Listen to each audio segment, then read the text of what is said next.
So voters head to the polls today with 4 states up for grabs, including Michigan, the big test in the Midwest. She rhymed. Good morning, everybody. It's a brand new hour now of America's Newsroom. We're glad you're with us today. I'm Martha McCallum. And I'm Bill Hemmer. Good morning. You're good at that, right, McCallum? Very good morning. Rhyming.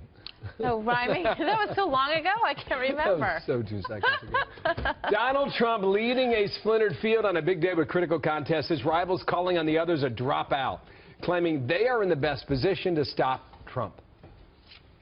Let me speak specifically to the men and women of Michigan who don't want to see Donald Trump as the nominee but haven't yet decided who to vote.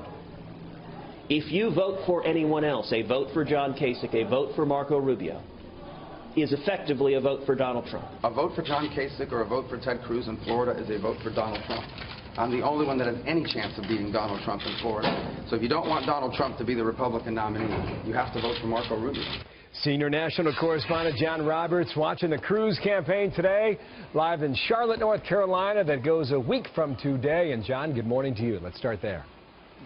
Good morning to you, Bill. Yes, out of the NASCAR Plaza. Ted Cruz is in North Carolina all day today, looking ahead to the contests next week on the 15th. Today, though, is a big test of the Stop Trump movement, with the exception of John Kasich, whose campaign has really been about all sweetness and light. Everyone else, including Mitt Romney, who did an anti-Trump robocall, have been trying to take Trump down. No reliable polling in Hawaii and Idaho, but going into today, Donald Trump leading in both Mississippi and Michigan, continuing to mock Marco Rubio and Ted Cruz as either being too dishonest or too weak to be the nominee. And he's there with the Bible and he puts it down and then he starts lying. I call him Lying Ted Cruz. He is good.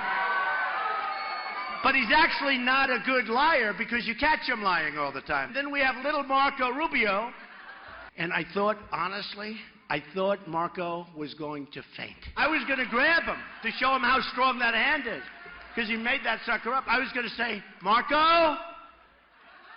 I won't let you fall. I don't want you to get hurt, Marco.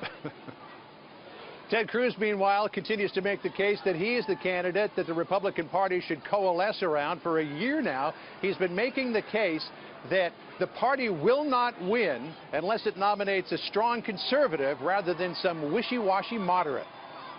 The voters have not supported the candidates of the Washington establishment. They want someone who will stand up to Washington, to the career politicians in both parties, and instead stand with the American people. Today is an important election day, no question, but the real big day comes next week. That's when Ohio and Florida are up for grabs, and there have been, Bill, some recent polls that suggest that Marco Rubio is finally beginning to close the gap on Donald Trump in the state of Florida. What are you hearing about a brokered convention? What's the talk out there, John? You know, we hear a lot of talk from the Rubio campaign that they'd like to have a brokered convention, but Ted Cruz has really been out there talking about this, saying that if the will of the American voter is thwarted at some brokered convention, he expects that there could be an all-out revolt in the Republican Party. So he's suggesting not only does he not think it will happen, but that it would be a very, very bad idea. Bill? Thank you, John. John Roberts, Charlotte, North Carolina today. Thanks.